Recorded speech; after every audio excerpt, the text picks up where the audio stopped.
Mohammad Hadi, this is your first class. List में मुझे आपका नाम ही सिर्फ लग रहा है नया। लेबर का अगेन अनस मैं अनफॉर्चुनेटली मुझे डेफर करना पड़ेगा। साइम, कोशिश मेरी रहती है कि मैं टाइम पे स्टार्ट करूं, आप लोग टाइम पे ही रहा करें, ठीक है? सही है। अच्छा जी, तो जरा हम आते हैं स्टडी टेक्स्ट के ऊपर।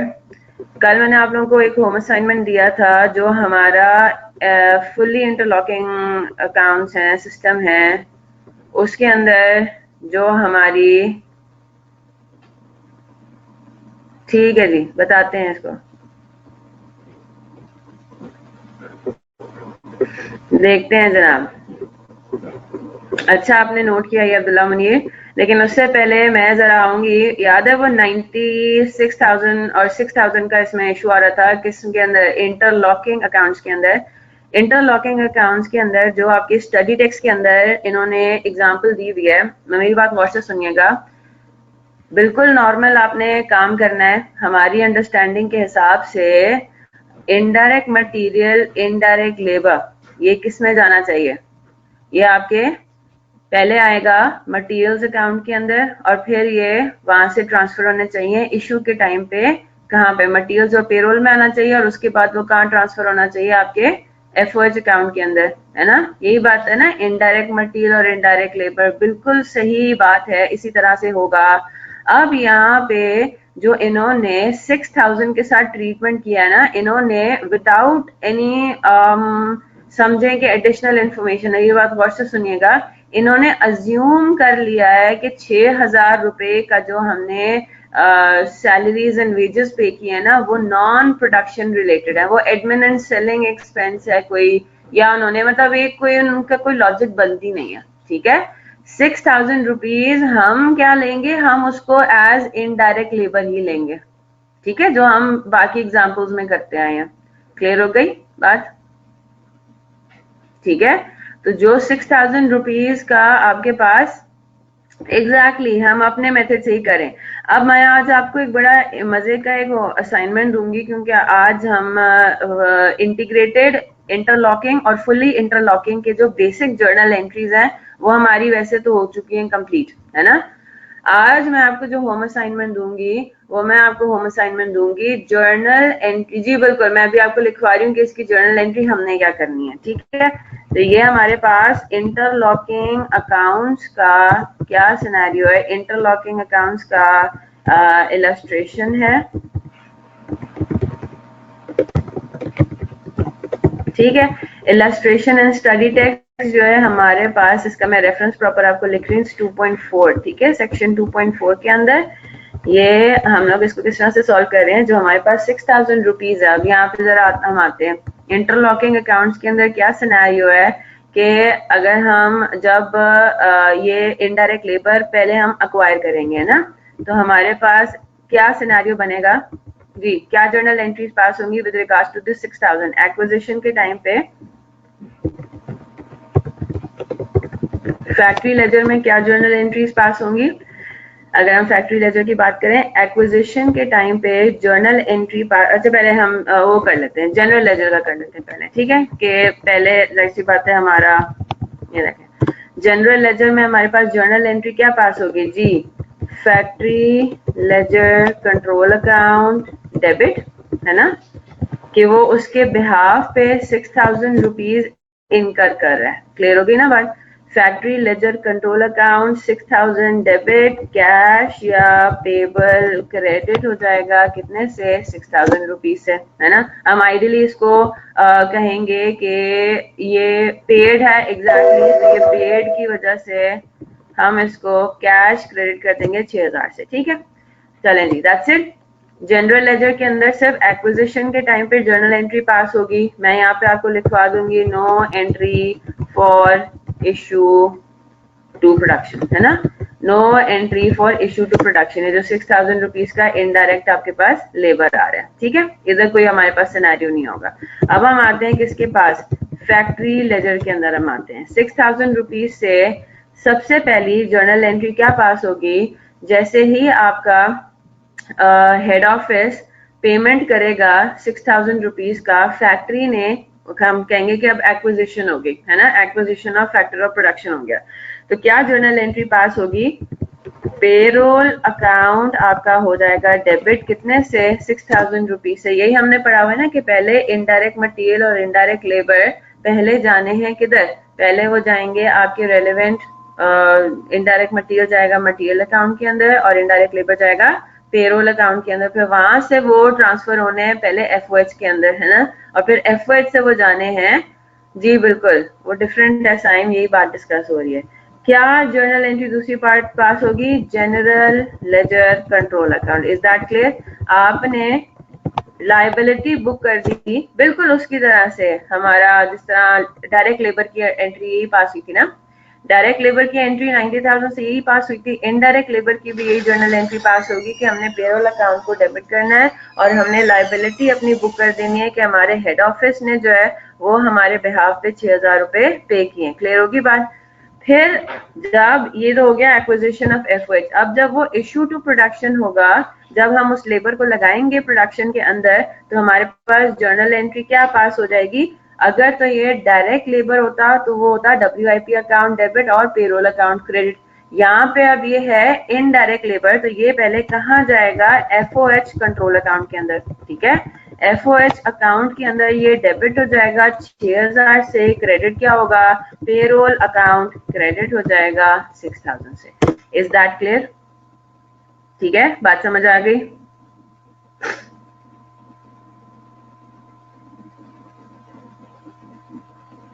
चलें जी, बेहतरीन हो गया।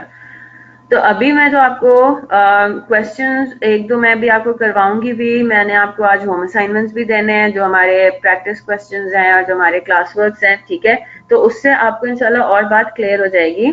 नहीं जी, ये हम एडमिन रिलेटेड नहीं, चलें, आपने सवाल ही खुला तजाद पूछ लिया। 6,000 एडमिन रिलेटेड नहीं है तो फैक्ट्री में क्यों जाएगा? एडमिन रिलेटेड नहीं है तो बचता क्या है बेटा? फैक्ट्री बचता है ना।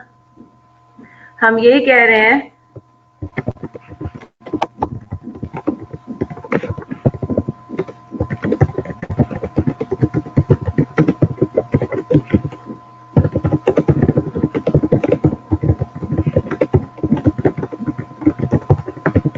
ठीक है, उसने उसको एज एन एडमिन एक्सपेंस लिया, मुझे बात समझ नहीं आ रही कि उसने एडमिन एक्सपेंस क्यों लिया है ना। जब इलस्ट्रेशन सेम है, डेटा उसने सेम इस्तेमाल किया है तीनों सिस्टम्स के लिए, इंटीग्रेटेड के लिए, इंटरलॉकिंग के लिए, फुल्ली इंटरलॉकिंग के लिए, और उसने इंटीग्रेटेड और फुल्ली इंटरलॉकिंग में उसको इनडायरेक्ट लेबर यानी कि फैक्ट्री एक्सपेंस लिया है, तो फिर इसके अंदर उसने एडमिन एक्सपेंस क्यों उठा लिया? मुझे बात समझ नहीं आ रही। ठीक है, मुझे एग्जैक्टली ये बात समझ नहीं आ रही। अब उसने अजम्पशन लिया है तो अब हम क्या कर सकते हैं, लेट्स मतलब चलने देते हैं उनको, ठीक है, इसलिए मैंने यहाँ पे अभी क्लैरिफिकेशन कर दी।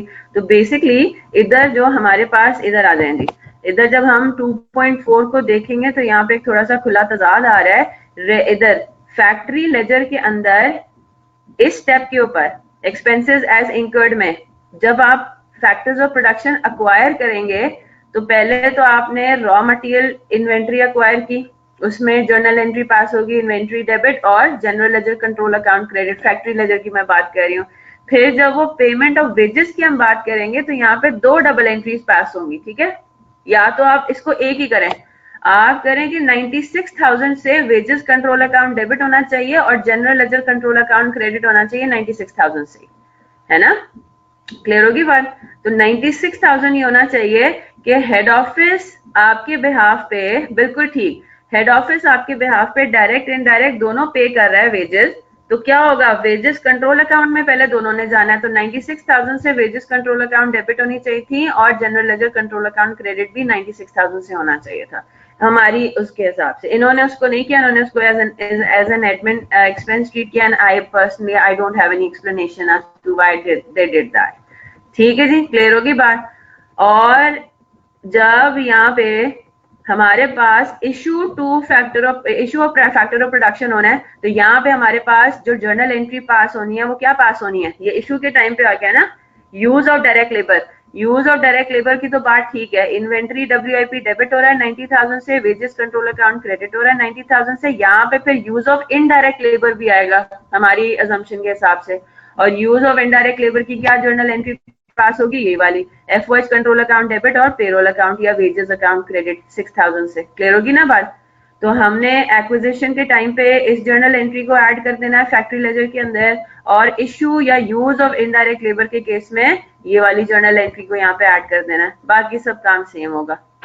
ओवरहेड्स का काम बिल्कुल ठीक हुआ हुआ है ना, बाकी नीचे जर्नल एंट्रीज बिल्कुल ठीक हुई हुई हैं।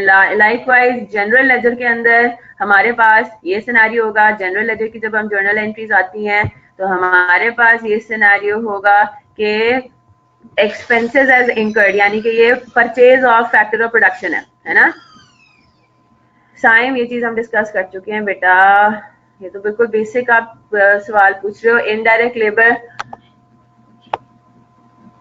इनडायरेक्ट लेबर पहले एफओएच कंट्रोल अकाउंट में जाता है, फिर एफओएच कंट्रोल अकाउंट से निकल के एब्जॉर्ब्ड एफओएच की फॉर्म में जाता है डब्ल्यूआईपी अकाउंट में। प्लीज रिवाइज जो बेसिक हमने जर्नल एंट्रीज की है, जो बिल्कुल शुरू में हमने जर्नल एंट्रीज की थी इंटीग्रेटेड इंटरलॉकिंग और फुली इंटरलॉकिंग करने से बिल्कुल पहले, वो बेसिक जर्नल एंट्रीज थी ना, उनमें फिर हम थोड़ी बहुत चेंजेस लेकर आ रहे हैं with regards to these different systems. पहले हमने बिल्कुल बेसिक जर्नल एंट्रीज पढ़ी कि क्या फ्लो चलता है, कॉस्ट एंड प्रोडक्शन बनता है क्या है। फिर जब हम मुख्तलिफ सिस्टम्स के अंदर आए तो फिर हमने देखा कि अच्छा भाई क्या माइन्यूट से डिफरेंसेस हैं, फलानी एंट्री के बजाय बस हम ये एंट्री पास कर देते हैं, बाकी सब चीजें सेम होती हैं।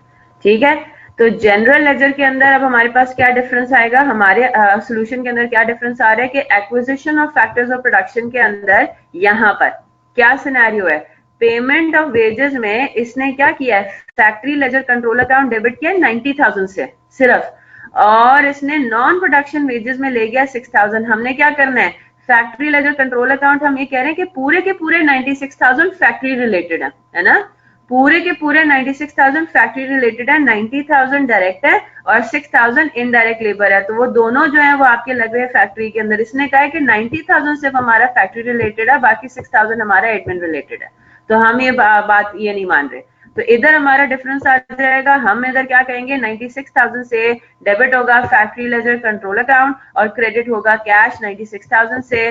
बाकी और कहीं पे जब वो इश्यू होता है यानी कि यूज ऑफ इनडायरेक्ट लेबर का, तो यहाँ पे कोई ताल्लुक है ही नहीं, ना 90,000 की कोई डबल एंट्री पास हुई भी है यहाँ पे और ना ही 6,000 की डबल एंट्री पास होगी, है ना। तो जब आप यूज करते हैं डायरेक्ट लेबर इनडायरेक्ट लेबर, तो उसमें तो आपका जनरल लेजर इन्वॉल्व होता ही नहीं है, क्योंकि वो तो फैक्ट्री का अपना इंटरनल मामला है ना। उसमें जनरल लेजर, जनरल मतलब हेड ऑफिस के साथ जो इंटरेक्शन होनी थी वो तो हो गई। Is that clear? तो यहाँ पे इसने ये जो जर्नल एंट्री पास किया, हम कहेंगे कि हम फिर यहाँ पे नहीं ये 6,000 की एंट्री पास करेंगे, क्योंकि यहाँ पर 6,000 से जो ये हमारे पास रिकग्निशन है इस एक्सपेंस का प्रॉफिट एंड लॉस अकाउंट में वो लेके जा रहा है, तो वो बेसिकली यहाँ पे इस तरीके से नहीं जाएगा। Is that clear? तो आई होप अब बात सबको क्लियर हो गई है, और जो डिस्क्रिपेंसी थी, जो थोड़ा डिफरेंस था, वो भी यहाँ पे हमारा समझ आ गया। अच्छा जी, अनस बोल रहे हैं कि जी ओवर या अंडर हेड, ओवर या अंडर एब्जॉर्प्शन का यहाँ पे जो ट्रीटमेंट था वो जरा बता दें। तो ये इंटरलॉकिंग अकाउंट से अगेन फुल्ली इंटरलॉकिंग अभी नहीं है, यहाँ पे हम जनरल लेजर कंट्रोल अकाउंट और फैक्ट्री लेजर कंट्रोल अकाउंट देख रहे हैं। तो होपफुली ये बात सब क्लिक कर रहे होंगे, सबको क्लिक हो रही होगी। तो सबसे पहले तो आपने क्या किया, ओवरहेड एब्जॉर्ब्ड की क्या जर्नल एंट्री पास होगी, ये तो नॉर्मल है ना। डब्ल्यूआईपी अकाउंट के अंदर डेबिट हो जाएगा 3 लाख से, जो कि ओवरहेड एब्जॉर्ब की फिगर है, एब्जॉर्प्शन के बेसिस पे जो हमारे पास ओवरहेड की फिगर निकलती है वो है। क्रेडिट क्या होगा, एफओएच कंट्रोल अकाउंट, ये तो हम नॉर्मल पढ़ते आ रहे हैं, ठीक है। फिर जब आप आएंगे किसके ऊपर कि भाई ओवर अंडर एब्जॉर्प्शन, आपके पास ओवर एब्जॉर्प्शन हो रही है बेसिकली कितने की, 50,000 की, है ना। और ये किस टाइम पे होता है, ये टाइम आता है आपका स्टेप नंबर 3 पे, जब आपकी फिनिश गुड की प्रोडक्शन कंप्लीट हो जाती है। तो क्या डबल एंट्री पास हो रही है यहाँ पे, अब याद रखिएगा फैक्ट्री लेजर में आपका प्रॉफिट एंड लॉस अकाउंट नहीं बन रहा है ना, क्योंकि फैक्ट्री, ओहो इसकी वर्किंग समझ नहीं आई, क्या समझ नहीं आई इसके अंदर वर्किंग क्या कैसे होगी, ये पूछे ना फिर आप, मैं तो पूरा समझाने लगी थी। सिंपल हो गया बेटा, standard overhead rate per hour उसने बताया ओवरहेड एब्जॉर्प्शन रेट इज 20,000 और आवर्स कितने लगे हैं, हाँ जी कितने आवर्स लगे हैं डायरेक्ट लेबर के, 15,000, तो 15,000 इंटू 20 बस।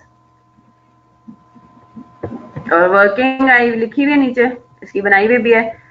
डायरेक्ट लेबर आवर्स के बेसिस पे हम कैलकुलेट करते हैं in the absence of any information. अच्छा जी, प्रोडक्शन से मल्टीप्लाई अगर तब करते हैं अगर ये 20 रुपीज गिवन होता पर यूनिट। यहाँ पे क्या दिया हुआ है? हाँ जी, ये क्या दिया हुआ है? और आप खुद जरा फ्लो भी समझे ना। मैंने आपको ये बात लिखवाई हुई भी है। ओवरहेड्स के अंदर हमने क्या डिस्कस किया हुआ है जी, याद है? ये बात मैंने आपको लिखवाई हुई भी है कि अगर आपको कोई बेसिस ना गिवन हो, हाँ जी, अगर आपको कोई बेसिस ना गिवन हो तो क्या बेसिस लेते हैं? Direct labour. और यहाँ पे जब दिया हुआ ही है rate per hour per unit, तो दिया हुआ ही नहीं है, तो हम 4000 यूनिट्स को इंटू 20 पर आवर कैसे मल्टीप्लाई कर सकते हैं? लॉजिक भी तो देखें ना आप उसकी। हाँ जी, बताइए जरा, इंटरलॉकिंग अकाउंट्स में इसके अलावा कोई मसला, कोई परेशानी, कोई टेंशन?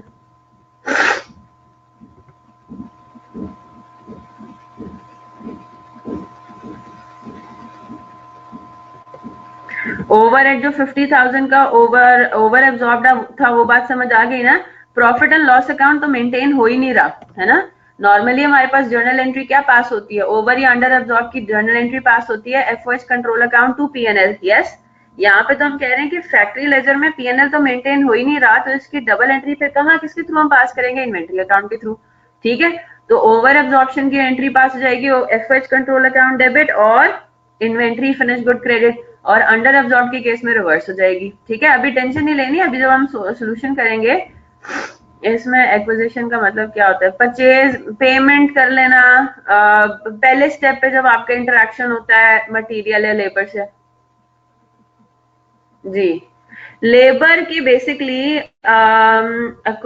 देखो, लेबर के अंदर अगर आप नोट करो ना, तो जैसा आप 96,000 है, 96,000 की आपने पेमेंट की है या अक्रूवल बुक किया है, तो पहले स्टेप पे हम उसको कहते हैं कि पहले स्टेप पे वो अक्वायर होगा। 96,000 ही पहले अक्वायर होगा, और फिर वही 96,000 की एक और डबल एंट्री पास होगी इश्यू के पॉइंट ऑफ व्यू से।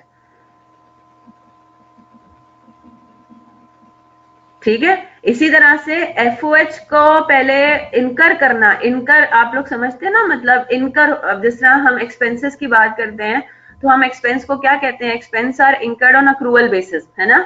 तो पेमेंट आपने भले की या नहीं की, आपने इकोनॉमिक बेनिफिट उसका अगर एंजॉय कर लिया, तो हम कहते हैं कि जी वो इनकर हो गया। यस और नो? ठीक है, तो लेबर और एफओएच के केस में कंफ्यूज आप लोगों ने बिल्कुल भी नहीं होना। लेबर और एफओएच के केस में, एफओएच तो इंटायरली डिफरेंट है ना, एफओएच के अंदर एक्चुअल और अप्लाइड की बात आती है। जब हम अक्वायर करते हैं, एक्विजिशन ऑफ एफओएच की बात करते हैं, तो हम ये कहते हैं कि हमने एक्चुअल कितना इनकर किया एफओएच, तो हम उसकी एक्चुअल एफओएच से डबल एंट्री पास कर देते हैं। इश्यू टू प्रोडक्शन के अंदर स्टेप नंबर 2 के अंदर हम क्या करते हैं? अप्लाइड की डबल एंट्री पास कर देते हैं। ठीक है, लेबर के केस में पहले हमने 96,000 को कहना है कि पहले हम उसको अक्वायर करेंगे, ये बस ऐसी स्टेप्स बने हुए हैं। ठीक है, लेबर को पहले हम कहेंगे कि हम उसको पहले अक्वायर करेंगे, ठीक है, और फिर हम उसको लगाएंगे। हालांकि आपको पता है कि ये डायरेक्ट काम है, एक्विजिशन बीच में क्या आ गया? वो तो डायरेक्टली लेबर लगता ही है प्रोडक्शन के अंदर। बात समझ आ रही है ना? पहले वो चीज पेरोल अकाउंट में डेबिट होनी है, और फिर वही अमाउंट क्रेडिट भी हो जानी है ना। आप ये मुझे कह सकते हैं कि भाई 96,000 पेरोल अकाउंट में डेबिट हो रहा है, फिर 96,000 ही क्रेडिट भी हो रहा है। यस और नो? तो ये पेरोल अकाउंट को बीच में लाने की जरूरत क्या है बेटा? ये कंट्रोल अकाउंट्स हैं। ठीक है, तो पहले हम पेरोल अकाउंट को डेबिट करेंगे, फिर इकट्ठे डेबिट करेंगे 96,000 से, और फिर हम 96,000 को आउट होते हुए भी दिखाएंगे, लगाते हुए भी दिखाएंगे कि अच्छा जी जब प्रोडक्शन में ये लगेगा तो इस तरीके से लगेगा, 90,000 जाएगा वर्क इन प्रोसेस में और 6,000 जाएगा एफओएच के अंदर। तो ये कंट्रोल अकाउंट तो पर्पज होता है इसका ब्रेक, जर्नल एंट्रीज पास करनी होती है।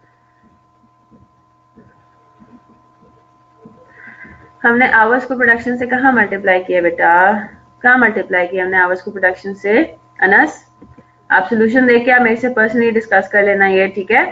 कोई हमने मल्टीप्लाई नहीं किया आवर्स को प्रोडक्शन से, हमने रेट को मल्टीप्लाई किया आवर्स से, सिंपल एज दैट। ठीक है, चले जी, दैट्स इट। इंटरलॉकिंग का जो एक कंफ्यूजन था वो हमने कर लिया। अब मैंने कल आप लोगों को एक होम असाइनमेंट दिया था, फुल्ली इंटरलॉकिंग के अंदर क्या डिफरेंस आ रहा था। फुल्ली इंटरलॉकिंग के अंदर हम थोड़ा ज्यादा स्कोप अपना बढ़ा रहे थे फैक्ट्री लेजर के अंदर, है ना, और हम कह रहे थे कि फैक्ट्री लेजर अब थोड़ा और इंडिपेंडेंट हो गया, है ना, थोड़ा और ज्यादा उसमें इंडिपेंडेंस आ गई।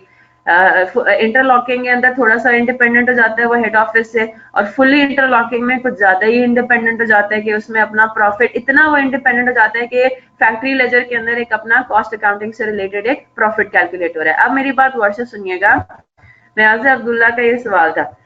जरा हम जीएल में आते हैं, जो हेड ऑफिस है, ठीक है, जो हेड ऑफिस का लेजर है जिसको हम क्या कहते हैं, जीएल। ये मैं फुल्ली इंटरलॉकिंग की बात कर रही हूँ, ठीक है।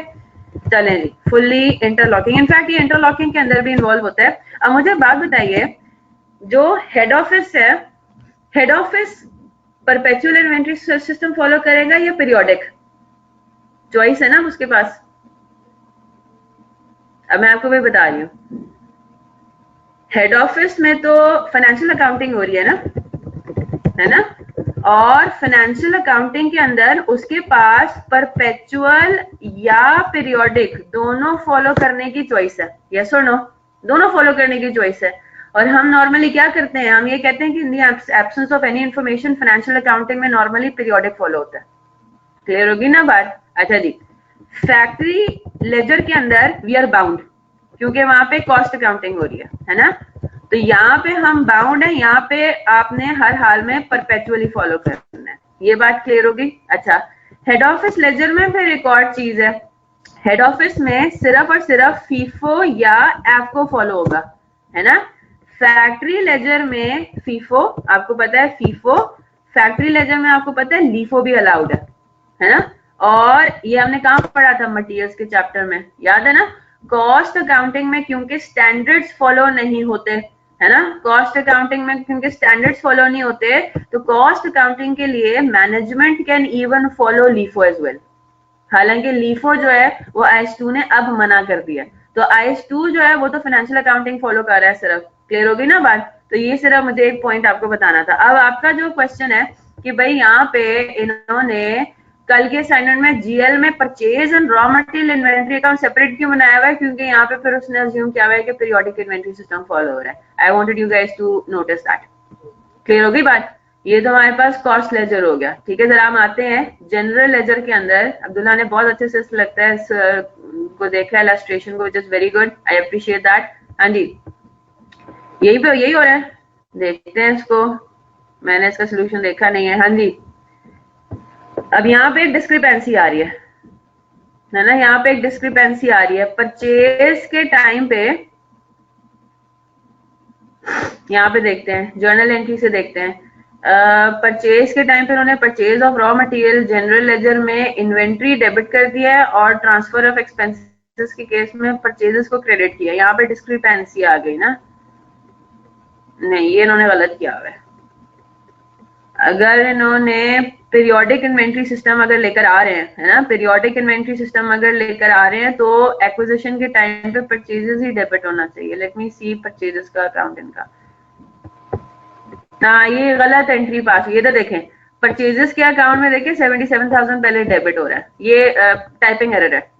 यानी कि पहले परचेजेस अकाउंट डेबिट होगा, पहली जर्नल एंट्री क्या पास हो रही है, 77,000 से परचेजेस डेबिट होगा और फिर पीएनएल कंट्रोल अकाउंट क्रेडिट हो रहा है ना। बात समझ आ रही है? बैलेंसिंग फिगर है, ट्रांसफर एंट्री है। अब बात समझ आ गई? यहाँ पे टाइपिंग एरर है, they actually meant purchases debit. यहाँ पे अपने पास एक करेक्शन करते हैं। वेरी गुड अब्दुल्ला, यहाँ पे टाइपिंग एरर ही है, ये इनका कॉन्सेप्ट का एरर नहीं है।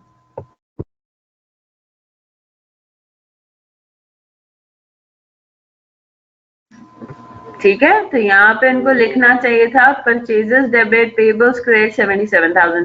क्लियर होगी बात? और जब वो हम जाहिर सी बात है उसको पीरियड एंड पे क्लोज करेंगे, पीएनएल कंट्रोल अकाउंट में जब वो ट्रांसफर होगा तो परचेजेस अकाउंट बैलेंसिंग फिगर निकालते हैं और उसके आगे क्या लिखते हैं, profit and loss account, cost of goods sold. तो परचेजेस अकाउंट क्रेडिट हो गया, 77,000 से डेबिट हो रहा है। Very good Abdullah.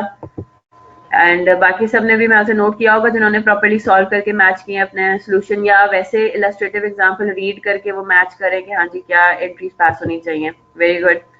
हाँ जी, और बताइए।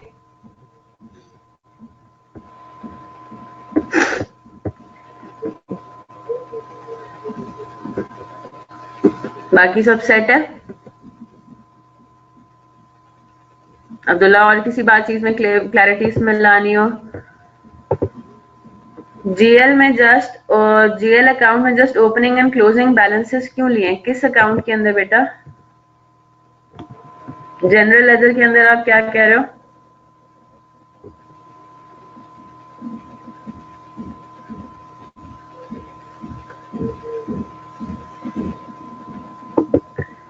Because they're following periodic inventory system. हाँ जी, अब ये बात डिसाइड हो गई ना, पर पीरियोडिक इन्वेंट्री सिस्टम फॉलो कर रहे है ना। अब ये बात डिसाइड होगी कि they are following periodic inventory system. General ledger में तो ये लोग पीरियोडिक फॉलो कर सकते हैं because they are following financial accounting. Yes, अब जब पीरियोडिक इन्वेंट्री सिस्टम फॉलो करते हैं तो हर इन्वेंट्री के अकाउंट में क्या होगा? सिर्फ ओपनिंग और क्लोजिंग स्टॉक की एंट्रीज ही तो पास हो रही होंगी। पीरियोडिक इन्वेंट्री सिस्टम जरा दिमाग में लेकर आए। पीरियोडिक इन्वेंट्री सिस्टम में क्या होता है? परचेजेस के टाइम पे परचेजेस का अकाउंट हिट हो रहा है, तो इन्वेंट्री, रॉ मटेरियल इन्वेंट्री के अंदर ओपनिंग स्टॉक आ रहा है 25,000 का, और ये 25,000 पे ही रहेगा पीरियड एंड तक। पीरियड एंड पे हम दो सेट्स ऑफ एंट्रीज पास करेंगे। एक तो हम एंट्री पास करेंगे ओपनिंग स्टॉक को पीएनएल अकाउंट के अंदर ट्रांसफर करने की, और दूसरी एंट्री पास करेंगे क्लोजिंग स्टॉक की रिकग्निशन की। याद आया अब्दुल्ला?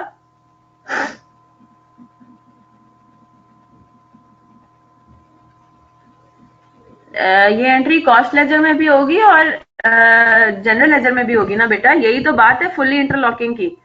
फुल्ली इंटरलॉकिंग में काफी डबल एंट्रीज के अंदर इंटायर डुप्लीकेशन होगी। जब हम परचेज करेंगे रॉ मटेरियल, तो जो हेड ऑफिस है वो अपने जीएल में रिकॉर्ड कर रहा है परचेजेस डेबिट 77,000, पेबल क्रेडिट 77,000, और यही काम फैक्ट्री लेजर में भी हो रहा होगा, लेकिन थोड़ा सा डिफरेंस होगा। पहली बात तो ये कि यहाँ पे हमें परपेचुअल इन्वेंट्री सिस्टम फॉलो करना है, तो raw material inventory account debit होगा 77,000, और फैक्ट्री लेजर में हमारा लाइबिलिटी से कोई दूर दूर तक ताल्लुक नहीं है, तो इधर फिर हम कौन सा अकाउंट क्रेडिट कर देंगे? Cost ledger control account. Is that clear? तो यही काम यहाँ पे भी हो रहा है। तो परचेज के टाइम पे purchase of raw material 77,000 general ledger में भी एंटर होगा और कॉस्ट लेजर में भी एंटर होगा।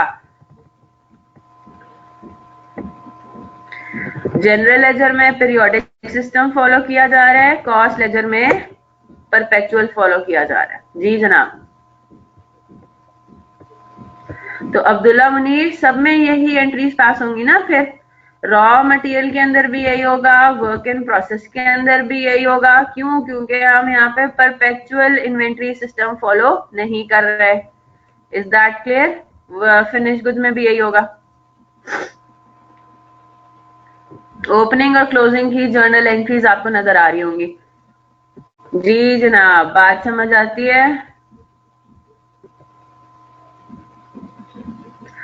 अब बताइए, फुल्ली इंटरलॉकिंग के अंदर कोई मसला, कोई परेशानी?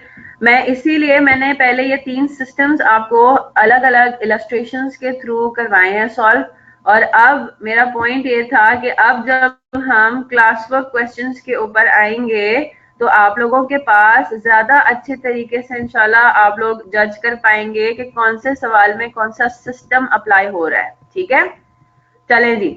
अब जरा हम क्लास वर्क नंबर 1 पर आते हैं। अभी 2-4 कॉन्सेप्ट्स हमारे रहते हैं, जैसे वो हम जब हमारे पास क्वेश्चंस आएंगे तो फिर मैं आपको पैक क्वेश्चन बैंक से रेफर कर दूंगी। जैसा एक जो हमारी, अच्छा कल मेरे मुंह से जरा गलत निकल गया था कि हमें रिकंसिलिएशंस नहीं देखनी, हम रिकंसिलिएशंस करेंगे। ये कल किसी ने मेरे से पूछा था, मैं आपसे, मुनीबा ने ना, कि रिकॉन्स हमने करनी है तो रिकंसिलिएशंस हैं हमारे उसमें सिलेबस में। ठीक है, अच्छा आपने पूछा था अब्दुल्ला ने। ठीक है, अच्छा मुनीबा ने शायद खुशी का इजहार किया था। चलें जी, आगे चलते हैं। तो क्लास वर्क नंबर 1 के ऊपर आते हैं। अप्रैल 95 का ये सवाल है। अब मैं अगेन, मैं पैक क्वेश्चन बैंक में इसको हमने मिस किया था, और मैं अब आपसे ये सवाल जब आपको रीड करवाने को बोलूंगी तो मैं आपसे ये भी पूछूंगी कि मुझे ये बता दें कि इसमें कौन सा सिस्टम फॉलो हो रहा है, इंटीग्रेटेड, इंटरलॉकिंग या फुल्ली इंटरलॉकिंग। ठीक है, चले जी स्टार्ट करते हैं इसको। Sindh Corporation has its head office in Karachi and factory at Hyderabad। अच्छा जी, यानी कि लोकेशन दोनों की डिफरेंट है। ठीक है, accounting record is kept at the head office and the factory eight Hyderabad. क्या मतलब हुआ इसका? हेड ऑफिस का काम हेड ऑफिस में हो रहा है, फैक्ट्री का काम फैक्ट्री में हो रहा है, तो एटलीस्ट इंटीग्रेटेड तो नहीं है। क्लियर होगी ना बात? इंटीग्रेटेड तो होता है कि अगर अकाउंटिंग मेंटेन हो रही थी कहाँ पे? हेड ऑफिस में। ये बात तो हम सबको समझ आ गई। अब जरा पहले हम रिक्वायरमेंट पढ़ लेते हैं। अब इनमें दो चीजें हो सकती हैं, या तो ये इंटरलॉकिंग होगा या ये फुल्ली इंटरलॉकिंग होगा, दोनों की डबल एंट्रीज डिफरेंट होती हैं। ठीक है, रिक्वायरमेंट है you need to pass journal entries to record the above transactions in the head office and in the factory books. चलो ठीक है, जर्नल एंट्रीज मांग रहा है, लेकिन अब एक इंपॉर्टेंट सवाल अभी भी बाकी है, इज दिस इंटरलॉकिंग और फुल्ली इंटरलॉकिंग? आगे पढ़ते हैं। On March 195 the Hyderabad factory, ये फैक्ट्री का ट्रायल बैलेंस है, the Hyderabad factory trial balance showed the following balances: material control account यानी कि raw material inventory account, work in process control account, finished goods control account, general ledger control account. ये trial balance है और यहीं पे आके ये खत्म हो गया। इसका क्या मतलब है? फैक्ट्री लेजर में सिर्फ यही 4-5 टी अकाउंट्स मेंटेन हो रहे हैं। अब मुझे जरा सोच के बताइए, क्या ये इंटरलॉकिंग है या फुल्ली इंटरलॉकिंग है? इंटीग्रेटेड तो है ही नहीं Abdullah Munir, because accounting record separately maintain हो रहे हैं। जी, ट्रायल बैलेंस को देख के हमने पहले निकाला कि यहाँ पे general ledger control account maintain हो रहा है। ठीक है, यहाँ पे general ledger control account maintain हो रहा है। जनरल लेजर कंट्रोल अकाउंट कहाँ मेंटेन होता है? इंटरलॉकिंग में। अगर ये फुल्ली इंटरलॉकिंग होता तो फैक्ट्री लेजर में मेंटेन होता कॉस्ट लेजर कंट्रोल अकाउंट, है ना? फैक्ट्री कॉस्ट के लेजर में ही cost ledger control account maintain हो रहा होता तो वो कहते हैं हम फुल्ली इंटरलॉकिंग है। अब क्या हो रहा है? फैक्ट्री लेजर यानी कि कॉस्ट लेजर में हेड ऑफिस का कंट्रोल अकाउंट मेंटेन हो रहा है, यानी कि इंटरलिंक्ड है। ये इंटरलॉकिंग इस तरीके की है कि अब इंडिपेंडेंस 100% नहीं है फैक्ट्री की, है ना? थोड़ी बहुत है लेकिन इतनी ज्यादा नहीं है। बात समझ आ गई? तो because of the presence of general ledger control account and because of the non presence of sales account in trial balance, सबसे बड़ा इंडिकेटर वो भी है ना? अगर तो ये हमारा होता, क्या होता? अपना फुल्ली इंटरलॉकिंग होता तो इन चारों के अलावा भी आपको ट्रायल बैलेंस में दूसरे आइटम्स नजर आ रहे होते जो इनकम्स एंड एक्सपेंसेस से रिलेट करते हैं। Is that clear? तो ये बात आपकी हो गई। अब बाकी आगे नीचे क्या दिया हुआ है? फॉलोइंग ट्रांजैक्शंस वर कंप्लीटेड। अब आपको ये पता है ये तो ओपनिंग बैलेंसेस है, ओपनिंग बैलेंसेस की कोई जर्नल एंट्रीज तो होती ही नहीं है। जर्नल एंट्रीज किसकी होती हैं? ट्रांजैक्शंस की होती है। During the month of March आपकी ये ट्रांजैक्शंस हुई, देख लेते हैं इनको। परचेज ऑफ मटेरियल्स, मटेरियल का परचेज हो रहा है, ये सारे, ये दोनों है, डायरेक्ट मटेरियल भी इनडायरेक्ट मटेरियल भी। ठीक है, तो मटेरियल्स अकाउंट में जाएंगे सारे। ठीक है, फिर वो क्या कह रहा है? मटेरियल्स रिक्विजिशन इनडायरेक्ट, डायरेक्ट कितना हुआ? इतने का। इनडायरेक्ट इशू, ये इशूज टू तो प्रोडक्शन हो गया, फैक्टर्स ऑफ प्रोडक्शन, है ना? इशू हो गया ये। तो आपके पास मटेरियल पहले से भी तो मौजूद था, है ना? पहले से मौजूद था, फर्दर आपने 1,65,000 का और खरीदा, फिर उस मटेरियल सब मटेरियल में से मिला के डायरेक्ट मटेरियल इशू हुआ 2,01,000 और इनडायरेक्ट मटेरियल इशू हुआ 30,000। क्लियर? सिंपल हो गया। पेमेंट टू वेंडर्स आ गया, पेमेंट टू क्रेडिटर्स। अब मुझे बात बताइए, इंटरलॉकिंग अकाउंट्स में क्या फैक्ट्री लेजर में पेमेंट टू सप्लायर्स की कोई जर्नल एंट्री पास होगी? सप्लायर्स को पेमेंट हो रही है? नहीं होगी, क्योंकि ना कैश अकाउंट वहां मेंटेन हो रहा है ना पेबल अकाउंट मेंटेन हो रहा है। हेड ऑफिस में ही जर्नल एंट्री पास होगी। बात समझ आ रही है ना? फिर उसने आपको जी पेरोल बता दिया, डायरेक्ट लेबर इतना है, इनडायरेक्ट लेबर इतना है, सैलरी सेल्स स्टाफ की 8,400 है जिसका फैक्ट्री लेजर से कोई ताल्लुक नहीं, है ना? फैक्ट्री लेजर में 8,400 की कोई जर्नल एंट्री पास नहीं होगी, 6,900 की कोई जर्नल एंट्री पास नहीं होगी। अब यहाँ पे एक चीज आगे आ जाती है, इनकम टैक्स की हम बात कर रहे हैं और बहुत यहाँ पर सिंपल है। इस कॉन्सेप्ट को मैं सिर्फ आपको बताती हूँ, समझाती हूँ कि क्या सिनेरियो है। ठीक है जनाब? अब हमारा जो टैक्स लॉ, आपको पता है कि जी एम्प्लॉइज को जब हम पैसे पे करते हैं, जब कोई एम्प्लॉयर पैसे पे करता है तो वो डिडक्ट करता है इनकम टैक्स। ठीक है, अब इसके दो ट्रीटमेंट्स हैं। ठीक है, अब देखिए दो सिनेरियोज है ना। एक तो है एक्विजिशन करना लेबर की, जब आप लेबर एक्वायर कर रहे हैं, जब acquisition of factor of production हो रहा है ये वाला, तो आप टैक्स विद होल्ड कर सकते हैं उस टाइम पे भी। मतलब मैंने पैसे दिए नहीं है, अभी मैंने अपने लेबर को पैसे दिए नहीं है, अभी मैंने सिर्फ इकोनॉमिक बेनिफिट एंजॉय किया, अक्वायर किया, ठीक है। तो मैंने क्या किया, just give me a minute, just give me a minute, I will be right back.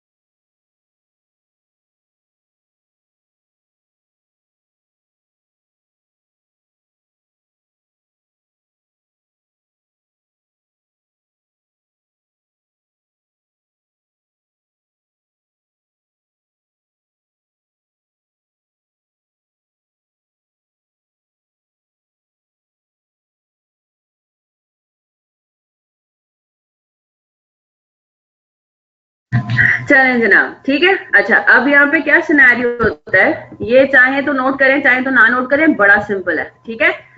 जो हम करते हैं टैक्स डिडक्शन, अभी किसी भी सिनेरियो के अंदर है, ये इंटीग्रेटेड के अंदर भी आ सकता है, इंटरलॉकिंग में भी आ सकता है, फुल्ली इंटरलॉकिंग में भी आ सकता है, ठीक है।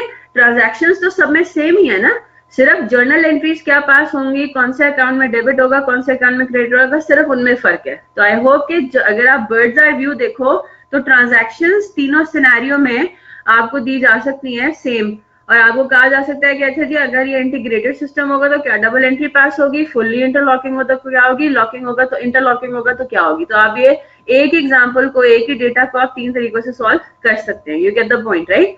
तो टैक्स डिडक्शन की जो बात हो रही है ये तीनों सिनेरियोज में अब अप्लाई होगा। टैक्स डिडक्शन, आपके पास ऑप्शन है कि आप टैक्स डिडक्शन करें at the time of payment of wages and salaries, ठीक है, at the time of payment of wages and salaries. और दूसरा आपके पास है, या आप कब करें,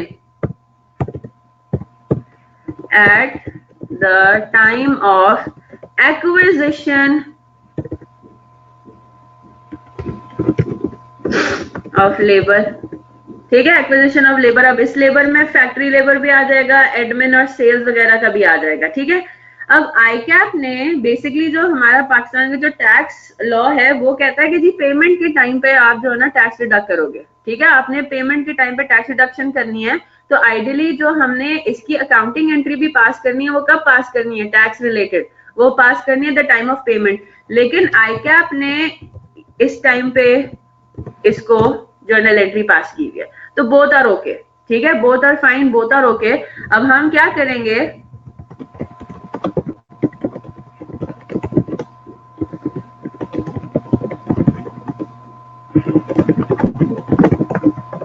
क्या मतलब हुआ, एक्विजिशन के टाइम पे हम जर्नल एंट्री पास करेंगे, उसका क्या मतलब हुआ कि जब हमने लेबर कॉस्ट इनकर की, पैसे अभी तक हमने पे नहीं किया, हमने इकोनॉमिक बेनिफिट, जब हम एक्सपेंस की एंट्री पास करेंगे ना, जब हम उसको रिकॉर्ड कर रहे होंगे तब हमने उसकी डबल एंट्री पास करनी है, ठीक है।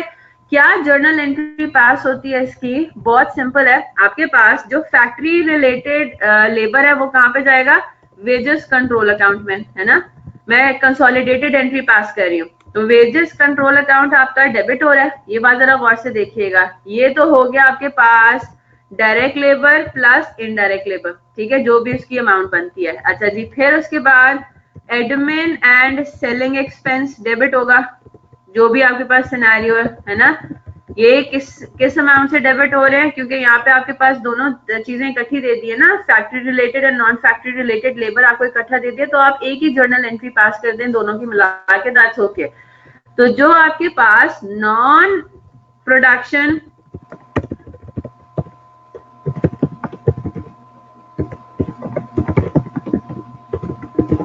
है ना, जो नॉन प्रोडक्शन सैलरी एक्सपेंस है वो कहाँ जाएगा, जो प्रोडक्शन से रिलेट ही नहीं कर रहा वो एडमिन और सेलिंग में जाएगा। क्लियर होगी ना बात। अच्छा जी, ये तो वो आ गई अमाउंट्स आ गई जो आपकी सैलरीज और वेजेस की बनती है। अच्छा, अगर टैक्स ना होता तो हम क्रेडिट क्या करते, कॉपी अभी मत कीजिएगा, अगर हमारा टैक्स ना होता तो हम क्या क्रेडिट करते, अक्रूड पेरोल, है ना, accrued salaries and wages, yes, हम लाइबिलिटी बुक करते। ये बात समझ आ गई ना। हम क्या डबल एंट्री पास करते हैं, हम पास करते हैं accrued salaries and wages credit कर देते हैं कि भाई हमने वेजेस अपनी डायरेक्ट प्लस इनडायरेक्ट लेबर इतना पे करना है और एडमिन और सेल्स स्टाफ को हमने इतना पे करना है, तो इकट्ठा चलो उसको ट्रीट कर लेते हैं, salaries and wages account credit payable book कर लेते हैं। अब यहाँ पे हमारे पास क्या आ रहा है, हमने जो अपने वर्कर्स को और अपने एडमिन और सेल्स स्टाफ को पैसे देने हैं वो अब कम देने हैं, है ना। 100 रुपए की अगर किसी की सैलरी है तो हमने उसमें से 2 रुपए डिडक्ट करने हैं फॉर टैक्स, और उसको कितने पैसे पे करने हैं, 98 रुपीज। बात समझ आ रही है ना। 2 रुपए हमने डिडक्ट करने हैं, अपने पास रखने हैं, और वो हमने आगे देने टैक्स अथॉरिटीज। तो इसका मतलब ये हुआ कि इस पॉइंट पे पहले हमारे पास आ जाएगा इनकम टैक्स पेबल, ठीक है।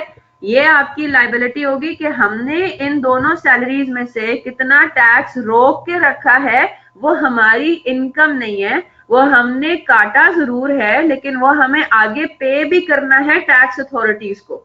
वो हमारा पैसा नहीं है, वो हम टैक्स अथॉरिटीज के बिहाफ पे पैसा डिडक्ट कर रहे हैं अपने एम्प्लॉइज की सैलरीज और वेजेस में से। क्लियर होगी ना बात। को इनकम टैक्स पेबल क्रेडिट होगा, और जो रिमाइंडर अमाउंट है जो उनका ड्यू बनता है कि उनके हाथ में जाना है, वो क्या होगा, accrued wages and salaries. Is that clear.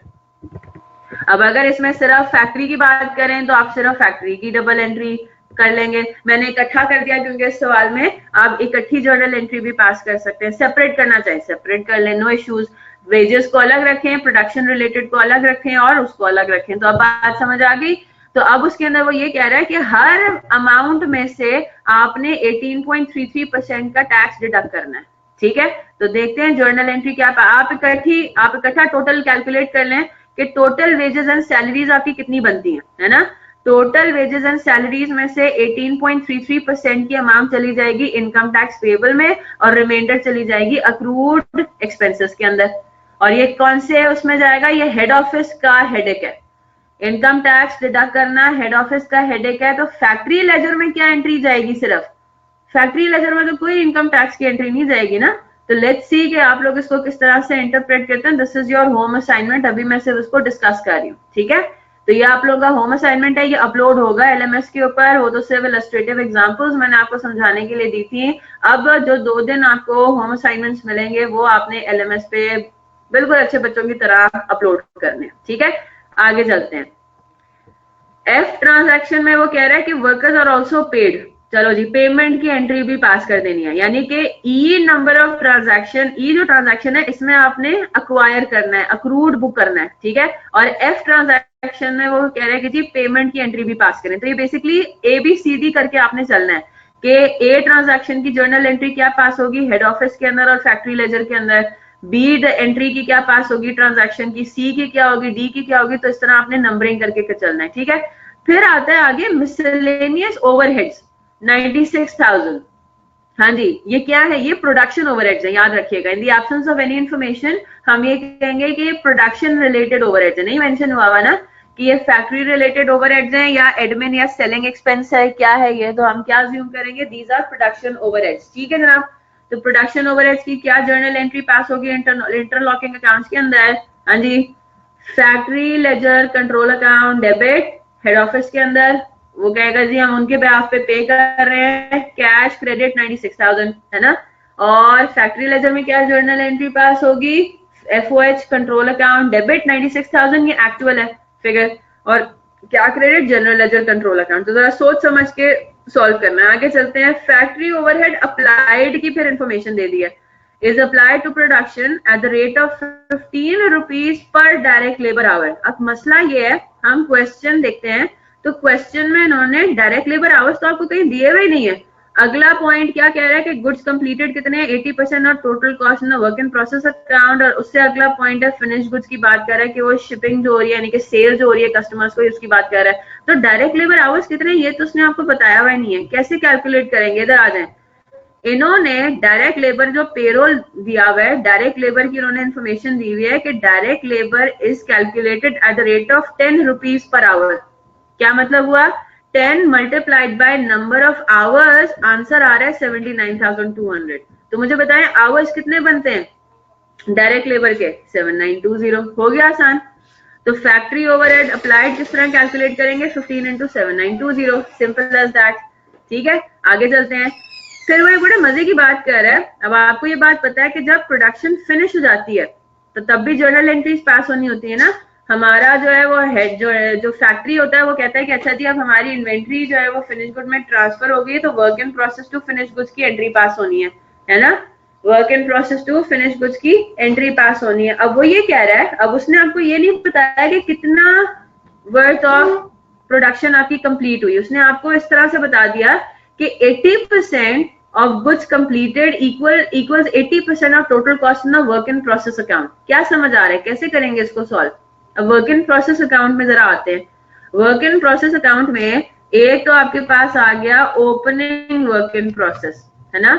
साल के पहले दिन कुछ इनकम्प्लीट इन्वेंट्री मौजूद थी जो अभी भी प्रोडक्शन में थी साल के पहले दिन, ये इस साल कंप्लीट हुई होगी, इसके ऊपर प्रोडक्शन कंप्लीट हुई होगी, है ना, 85,000 समथिंग। क्लियर होगी ना बात?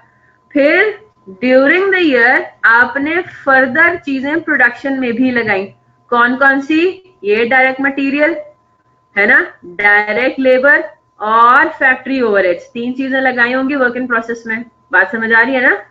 ओपनिंग वर्क इन प्रोसेस था, फिर फर्दर आपने ड्यूरिंग द ईयर और डायरेक्ट मटेरियल, डायरेक्ट लेबर और एफओएच अप्लाइड लगाया होगा वर्क इन प्रोसेस के अंदर, प्रोडक्शन के अंदर भेजा होगा। पॉइंट समझ आ रहा है मेरा? जो टोटल आपके पास वर्क इन प्रोसेस में बनता है अवेलेबल फॉर प्रोडक्शन, उसमें वो कह रहा है कि 80% उसमें हो गया कंप्लीट। अब ये क्या है, ये सिर्फ पॉइंट मैं आपको सॉल्व करवा रही हूँ, आगे बाकी आप सब खुद करेंगे। ठीक है, तो क्लास वर्क नंबर 1 के अंदर जो पॉइंट नंबर आई है, ठीक है, आई की वर्किंग मैं आपको करवा रही हूँ, बहुत सिंपल है। आपके पास ओपनिंग वर्क इन प्रोसेस कितना है जी? बिल्कुल 20% क्लोजिंग है, इसका मतलब यही हुआ बिल्कुल। ओपनिंग डेट पे वर्क इन प्रोसेस कितना है, कितना आपके पास अभी भी अंडर प्रोडक्शन था? 85,500। ठीक है, 85,500 ये हो गया। अच्छा जी, फिर वो ये कह रहा है आपने ड्यूरिंग द ईयर फर्दर और सामान लगाया प्रोडक्शन के अंदर। क्या क्या लगाया? Direct material. क्या 3 कैटेगरीज होती है ना, डायरेक्ट मटेरियल, डायरेक्ट लेबर और डब्ल्यूआईपी में क्या चीजें जाती हैं? एफओएच अप्लाइड जाता है ना, एक्चुअल एफओएच तो नहीं जाता ना, अप्लाइड एफओएच जाता है। क्लियर होगी ना बात? ये डब्ल्यूआईपी अकाउंट है बेसिकली। तो डायरेक्ट मटेरियल आपका कितना है ड्यूरिंग द ईयर जो आपने लगाया प्रोडक्शन के अंदर इश्यू हुआ? डायरेक्ट मटेरियल है 2,01,000। कोई वर्किंग हमें नहीं करनी है, सिर्फ सारी इंफॉर्मेशन गिवन है। डायरेक्ट लेबर कितना है? 79,200। क्लियर होगी बात? और आपके पास एफओएच अप्लाइड कितना है? उसने बता दिया था 15 rupees per direct labour our. Is that clear? तो 15 into 7920 आवर्स, ये हो गया आपके पास एफओएच अप्लाइड, 15 into 7920। चलें जी, अब इन सबको हमने टोटल कर दिया। मुझे बात बताइए, ये जो आपके पास टोटल अमाउंट आ रही है ये क्या चीज है? What does this represent? ये वो सारा मटेरियल है जो कि आप ड्यूरिंग द ईयर कंप्लीट कर सकते थे। मेरी बात समझ आ रही है? साल के पहले दिन इनकम्प्लीट इन्वेंट्री थी 85,500, ये ड्यूरिंग द ईयर कंप्लीट हो सकती थी, है ना। फिर आपने फर्दर ये सामान भी लगाया, ये भी ड्यूरिंग द ईयर कंप्लीट हो सकता था, तो इसको हम कहते हैं this is something which is available for production.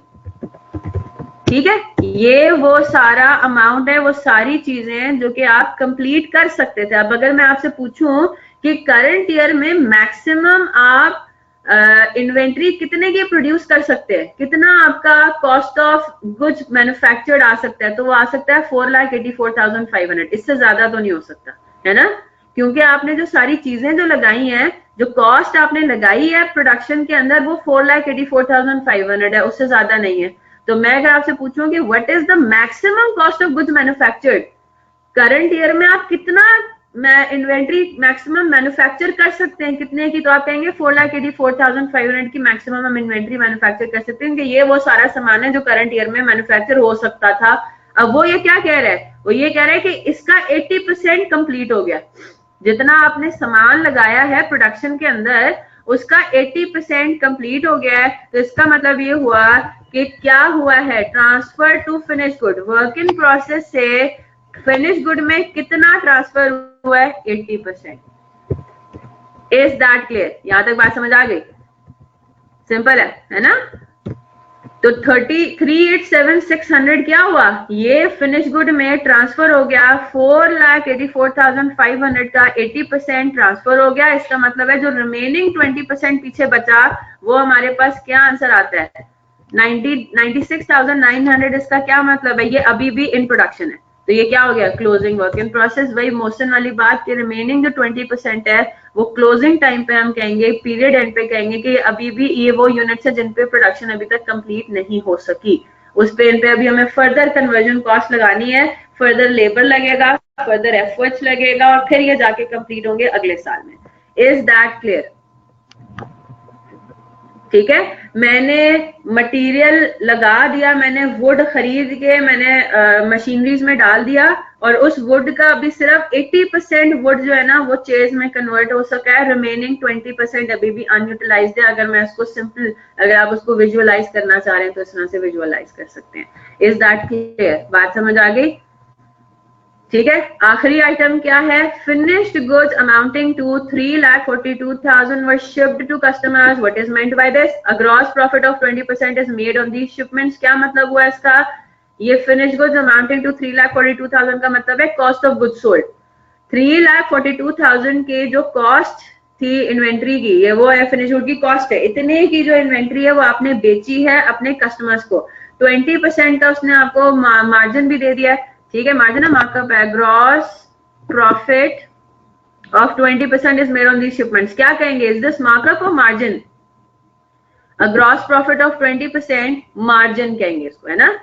Gross profit percentage by default क्या होती है, मार्जिन होती है। ठीक है, तो ये मार्जिन आपको बताया गया, तो क्या आप इसकी सेल्स की फिगर निकाल सकते हैं? बिल्कुल, क्योंकि आपको जर्नल एंट्रीज वो आपसे मांग रहा है, तो सेल्स के टाइम पे आपको सेल्स की भी जर्नल एंट्री पास करनी है। Is that clear? यस और नो? तो आप मुझे बताइए, इंटरलॉकिंग, सिंपल इंटरलॉकिंग सिस्टम हमने आइडेंटिफाई किया है यहाँ पे, क्या उसको यूज करके अब आप जर्नल एंट्रीज पास कर सकते हैं? बिल्कुल पास कर सकते हैं। Class work 1 is your home assignment, और कल मैं चेक करूंगी कि किसने अप्लाई इसको सॉल्व किया, किसने नहीं किया, और जिसने नहीं सॉल्व किया होगा अब ये फाइनल वार्निंग है, अब से डिसमिसल स्टार्ट हो जाएगी, क्योंकि रिजल्ट के बाद अगर हम देखें तो ये हमारा एक किस्म का पहला सीरियस किस्म का होम असाइनमेंट है। अब ठीक है, क्लियर होगी बात? तो अभी यहाँ पे मैंने सख्ती करना शुरू कर देनी है, जो मैं पहले धमकी देती थी सिर्फ, अब वो अप्लाई इंशाल्लाह होना शुरू हो जाएगा, डिसमिसल फ्रॉम क्लास, क्योंकि अब बहुत ज्यादा जो है वो सीरियसनेस आ जानी चाहिए। एक्चुअल सैलरी पे अप्लाई होता है बेटा, ये बेटा ग्रॉस सैलरीज ही हैं, ये इन्होंने बताया हुआ बिफोर डिडक्शन। इतना निटी-ग्रिटी में मत जाए, इतना ज्यादा आपके उसमें नहीं है, बिल्कुल बेसिक है। उनकी ग्रॉस सैलरीज है 79,200। हम कहेंगे कि वो 79,200 मिलेगा नहीं, वो तो नेट सैलरी होती है ना, इसमें से अभी टैक्स डिडक्ट होना है। Cost of sales and cost of goods sold are the same thing, yes they are most of the cases में। आप इसको जो है ये क्वेश्चन बेटा एलएमएस पे मैं नहीं अपलोड कर रही, क्योंकि ये पैक क्वेश्चन बैंक का क्वेश्चन है, चैप्टर ई क्लास वर्क 1, और मैंने आपको बता दिया कि मैं सिर्फ पहले 2 चैप्टर्स ही अपलोड करने की मुझे परमिशन मिली है एलएमएस पे, बाकी सारे आपने खरीदने हैं पैक क्वेश्चन बैंक अगर नहीं खरीदा हुआ।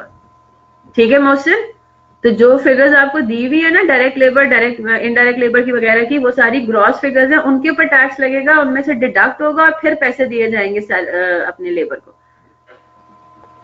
अच्छा, कॉस्ट ऑफ सेल्स में मैं कह रही हूँ कि मोस्ट ऑफ द केसेस में cost of sales and cost of goods sold are the same thing, क्योंकि कॉस्ट ऑफ सेल्स को ना सेलिंग एक्सपेंस के सेंस में भी यूज किया जा सकता है। बिल्कुल ठीक है, कॉस्ट ऑफ सेल्स हो गया ना, कॉस्ट ऑफ सेल के सेल करने की कॉस्ट क्या है, यानी कि सेलिंग एक्सपेंस क्या है, तो by default cost of sales and cost of goods sold are the same thing, yes by default. लेकिन कहीं ना कहीं पे हो सकता है आपको कंफ्यूज, मतलब वो फिर आप देखोगे ना सवाल ऐसे ही गिवन होगा कि हो सकता है कॉस्ट ऑफ गुड्स सोल्ड अलग से गिवन हो, या आपको कैलकुलेट कर सकते हो आप, और कॉस्ट ऑफ सेल्स आपको एक अलग ही उसमें दिया हो, एम्बेड में दिया हो। Anyway forget what I said, yes cost of goods sold and cost of sales are by default the same thing. हाँ जी, देखिए मैंने बिल्कुल शाहरुख, मैंने ये बात मैं शुरू से डिस्कस की हुई है। लेट्स सी वो मुझे अभी रिस्पॉन्ड करती है। हो सकता है मिड टर्म के बाद हम कोई वर्कआउट कर सकें चीज, ठीक है। ये बात मैंने उनको कहा हुआ है कि प्लीज, उन्होंने मुझसे टाइम मांगा हुआ है कि प्लीज टाइम जरा दे दे, ठीक है जी। चले जनाब, 2 आवर्स बर्दाश्त कर लेंगी मुझे? मेरे से तो पूछे, मैं बर्दाश्त कर लूंगी या नहीं। अच्छा जी, अब मुझे बताइए, अब जरा मुझे जरा सोच के बताइए कि जो अभी हमने अप्रोच इस्तेमाल किया है कि पहले हमने तीनों सिस्टम्स को पढ़ लिया और फिर हम क्लास वर्क क्वेश्चंस और प्रैक्टिस क्वेश्चंस पर आए हैं। अब बताएं, समझ आ रहा है ना? अब वो आसान लग रहा है, नहीं लग रहा? कि तीनों सिस्टम्स अब जब हमने पढ़ लिए, अब हम जब क्वेश्चंस, अब मैं यही मेरा अप्रोच था कि क्योंकि कंफ्यूजन है ना तीनों सिस्टम्स में, बहुत ही सिमिलर है, अजीब सा सिनेरियो बन रहा है, सब कुछ है ना। तो जरा हम पहले इन तीनों सिस्टम्स को अलग अलग पढ़ लें और फिर जब हम अप्लाई करना शुरू करेंगे ना, फिर आसान हो जाएगा। क्योंकि देखो ये इतना टेक्निकल टॉपिक है नहीं, ये मैं बता दूं आपको, इतना टेक्निकल है ही नहीं। इसमें क्या है, इसमें कुछ भी नहीं है, सिर्फ जर्नल एंट्रीज हैं, दैट्स इट। वो हमें पढ़नी है। और एक रिकंसिलिएशन है, रिकंसिलिएशन हम इंशाल्लाह, कल हमारा लास्ट डे होगा इस चैप्टर टॉपिक के ऊपर इंशाल्लाह। आपको जैसी बात है, मैं होम असाइनमेंट भी देती रहूंगी। तो कल हम इंशाल्लाह क्लास वर्क 2 और क्लास वर्क 3 जो है वो मैं आपको डिस्कस करके, कल आपके होम असाइनमेंट्स ये होंगे। और कल हमने रिकंसिलिएशंस देखना है, पी अकाउंट फॉर्मेट में जो हमारा प्रॉफिट एंड लॉस बनता है उसको देखना है। और अगेन मैं प्रैक्टिस क्वेश्चन भी और भी आपको डिस्कस करके वो भी होम असाइनमेंट में दे दूंगी इंशाल्लाह, ठीक है ना? चले, अल्हम्दुलिल्लाह मोहसिन, बेहतरीन हो गया।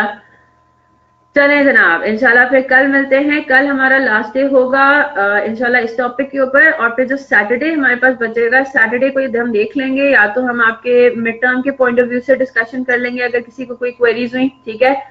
या फिर मेरा जो इरादा है वो यही है कि मैं जो हूँ जॉब, जो अगला हमारा चैप्टर है जॉब ऑर्डर कॉस्टिंग, वो हम स्टार्ट कर लेंगे क्योंकि वो है काफी छोटा सा। उसको स्टार्ट कर लेंगे मिड टर्म के बाद, फिर मैं उसको रिवाइज करके थोड़ा सा फिर मैं उसको कंटिन्यू कर लूंगी, ठीक है।